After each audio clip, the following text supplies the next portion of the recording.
Assalamualaikum warahmatullahi wabarakatuh. Anak-anak SMP SMA Fully Al Muhajirin, welcome back to my YouTube channelnya Ibu Syifa.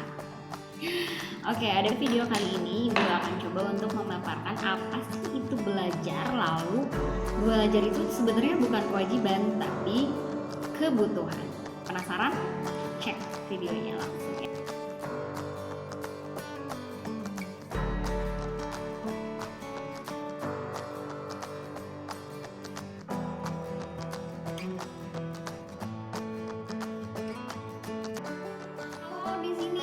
Ada yang merasa kalau sekolah ini libur atau saat kita mengerjakan tugas atau Zoom meeting ketemu dengan guru, kita masih disuruh oleh orang tua, masih hayo itu bapak ini nelpon mama loh, kamu belum bangun loh jam segini, atau misalnya masih ada tugas yang dilihat oleh mama, misalnya ini ternyata ada tugas loh di WhatsApp, tugas matematika halaman segini, jadi yang mengurusi itu mama.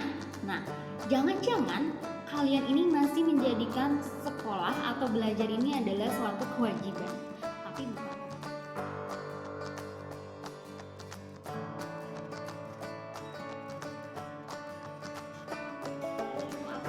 Belajar itu adalah proses dari tidak tahu menjadi tahu, ya, proses dari tidak bisa menjadi bisa, proses dari tidak mengerti menjadi mengerti. Nah, itu adalah pengertian dari belajar, ya. Sama halnya dari kalian bayi yang tadinya tidak bisa berjalan, bisa berjalan, yang tadinya hanya bisa nangis, sekarang sudah bisa cerewet kan? Nah, gitu, itu adalah belajar juga.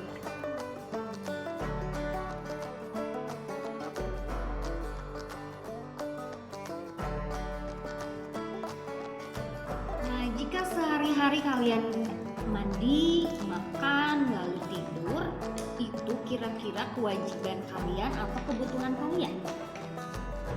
Ibu tanya ya sekali lagi, jika kalian mandi, makan, tidur, sebetulnya itu adalah kewajiban atau kebutuhan? Kebutuhan kan? Ya, kalau misalnya kalian belajarnya masih terpaksa, masih disuruh orang tua, berarti kalian belum pada tahap butuh, kalian masih tahap wajib, ya, karena mungkin ada himbauan dari pemerintah, kalian itu merasanya wajib nih belajar, berarti kita harus belajar bukan karena saya membutuhkan ilmu loh, saya membutuhkan sesuatu untuk diri saya, gitu ya, jadi saya harus belajar. Nah, prinsip itu yang harus kalian punya, ya. Jadi perbedaannya apa? Kalau kita masih merasa terpaksa, masih merasa belajar ini adalah satu kewajiban, maka kita rubah dari sekarang ya, kalau belajar kalian itu adalah sebuah kebutuhan sama halnya makan. Jika kita menjadikan belajar itu adalah sebuah kebutuhan, maka kita akan semangat terus, maka kita akan berusaha terus untuk mendapatkan hasil yang optimal, walaupun misalnya tidak ada sarana dan prasarana, walaupun misalnya tidak ada kuota, walaupun misalnya rumah kita jauh, rumah kita ada di mana, ada di pedalaman yang tidak ada sinyal, kita pasti akan berusaha.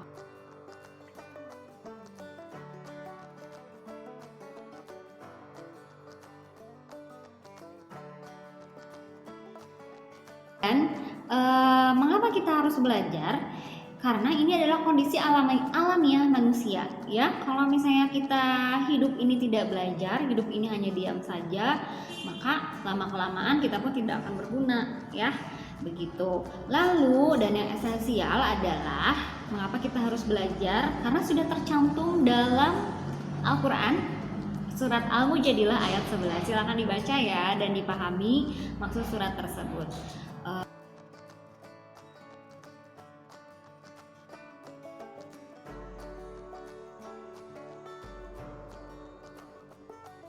Adalah menjadikan belajar itu sebagai rutinitas yang positif. Maksudnya apa? Maksudnya adalah kalau misalnya kalian menjadikan belajar itu sebagai rutinitas, kalian akan terbiasa, ya. Tidak usah jauh-jauh lah ya, kita coba pakai metode dari Jepang dulu, ya. Kalian sudah tahu kan negara Jepang itu adalah negara yang tentunya sangat disiplin, sangat teratur. Kenapa? Karena mereka menerapkan metode rutinitas. gitu ya. Jadi kalau misalnya kalian di sini ingin menjadikan belajar seperti kebutuhan, seperti halnya makan, coba jadikanlah belajar itu seperti rutinitas. Misalnya kalian ada waktu di mana kalian belajar mengulang dulu ya, mengulang dulu pembelajaran, atau saat pembelajaran pertama itu kalian harus sudah menjadikan itu suatu rutinitas gitu. Coba dululah 1 hari dulu. Kalau memang sulit, coba dululah 20 menit dulu. Nah, lama-kelamaan rutinitas itu akan menjadi terbiasa dan kalian menjadi senang. Kalau sudah senang, kalian akan merasa tertantang dan ingin lebih lagi dari itu gitu ya. Jadi yang pertama itu apa? Menjadikan belajar itu sebagai rutinitas yang. Nah, tips yang kedua, bagaimana menjadikan belajar itu sebagai kebutuhan, yaitu membangun sikap belajar. Ya, membangun sikap belajarnya itu seperti apa? Sikap kita untuk menerima pelajaran. Kita takzim dulu kepada guru. Ya, kita hormat dulu, terus takzim dulu pada guru. Nah, yang kedua, jauhkan hal-hal yang negatif. Ya, yang kedua itu jauhkan hal-hal yang negatif. Seperti apa contohnya? Banyak sekali hal-hal yang negatif yang berseliweran nih di dunia kita ya. Apalagi kalian tidak belajar di sekolah, di rumah, dan kerjaannya hanya handphone gitu, handphone terus, pasti banyak sesuatu hal yang negatif. Misalnya apa? Misalnya dari status orang lain ya, itu juga hal yang negatif. Yang kedua bisa jadi dari feed Instagram atau post di Instagram yang akun-akun yang negatif, seperti misalnya akun yang mengajak kalian kepada keburukan, misalnya akun gosip gitu ya, akun gibah, akun misalnya akun yang apa ya, feed yang memberikan kita itu jadi malas belajar. Misalnya ngapain belajar kalau misalnya gurunya aja nggak ngajar kok gitu, anak-anak cuma tugas doang. Nah, itu adalah akun-akun yang negatif. Jauhi akun-akun yang seperti itu, jauhi hal-hal yang negatif, dan jauhi juga teman yang membawa pengaruh buruk pada kalian. Misalnya ada teman yang ngajakin video call aja ya, padahal itu waktunya belajar, atau ada teman yang mengajakin curhat terus via telepon, padahal itu adalah waktunya kalian untuk mengerjakan tugas. Jauhi teman kalian yang seperti itu, jauhi hal-hal yang negatif agar terciptalah sikap belajar yang positif gitu ya. Yang terakhir adalah mengetahui kelebihan diri. Kenapa kita harus mengetahui kelebihan diri? Agar kita percaya diri tentunya ya. Kalau kita sudah tahu kelebihan diri kita akan percaya diri, dan kita pun akan tidak malu untuk melangkah lagi, tidak malu untuk menjadikan belajar itu sebagai kebutuhan kita. Misalnya kita tahu nih kelebihan diri kita ada pada desain gitu ya, kita senang desain. Oh, kelebihan aku nih ternyata ada pada desain grafis. Nah, karena kita senang ya, maka kita tahu kebutuhan diri kita. Oh, berarti kalau aku senang, aku butuh nih belajar desain grafis gitu ya. Berarti sekarang aku butuhkan adalah aku belajar desain grafis, aku cari info, aku cari seminar-seminar online misalnya ya. Nah, dari situ terbentuklah suatu sikap di mana belajar itu bukan jadi kewajiban lagi, tapi kebutuhan bagi kita.